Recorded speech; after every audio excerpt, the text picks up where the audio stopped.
Sarah Palin. We've been talking over the last couple of months about this upcoming book from Sarah Palin, and it looks like the book now is creating a ton of controversy. The Palin book tour and promotion has started.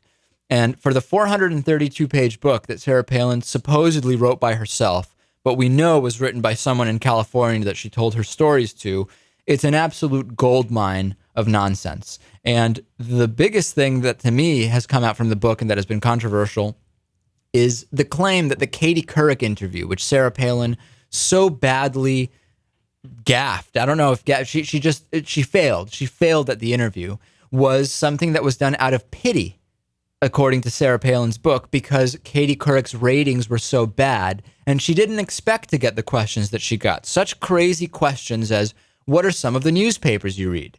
What are some of the Supreme Court cases you don't agree with? Supposedly below the belt questions like that, which to me seem completely reasonable questions. I mean, if you believe this, that it was done out of pity, what kind of questions was Sarah Palin expecting? Katie Couric is... It doesn't even matter what kind of question she was expecting. Katie Couric is a primetime network news anchor. Yes, she's a terrible news anchor who shouldn't have been given the job and has brought CBS's ratings way, way down. But she is a network news anchor. She should be expecting reasonable questions.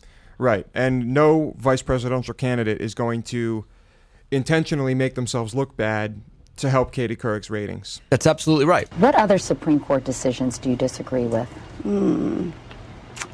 Well, let's see. There's, of course, in the great history of America, there have been rulings that there's never going to be absolute consensus by every American, and there are those issues. Okay, so I don't buy a lot of this explanation. They just thought it was going to be some kind of easy interview. They felt sorry for Katie Couric. And it wasn't just Katie Couric that she failed with, right? I mean, even though she focuses on Katie Couric in the book, the Charlie Gibson interview on ABC was a disaster as well.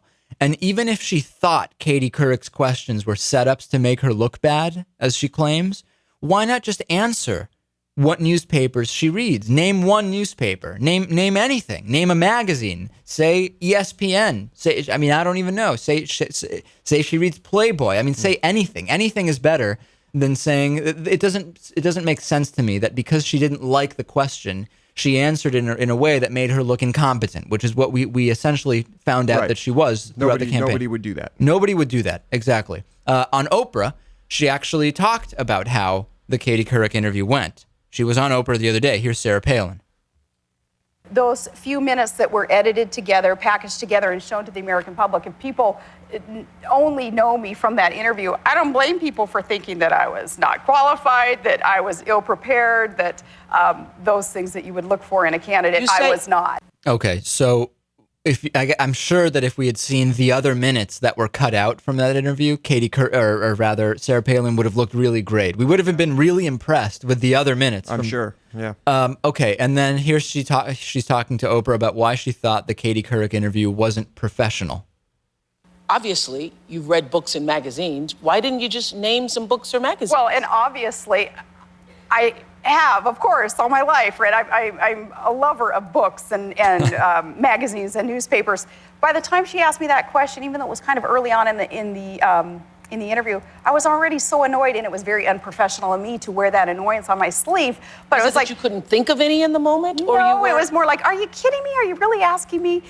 To me, it was in the context of, do you read? How do you stay informed? You're way up there. It seemed like she was discovering this nomadic tribe, a member of a tribe from some Neanderthal cave in Alaska. She sounds so incompetent, Lewis. I mean, every interview that Sarah Palin is doing is making it seem like more of a miracle that she was not elected the vice president of the United States, a heartbeat away, a John McCain heartbeat away from the presidency.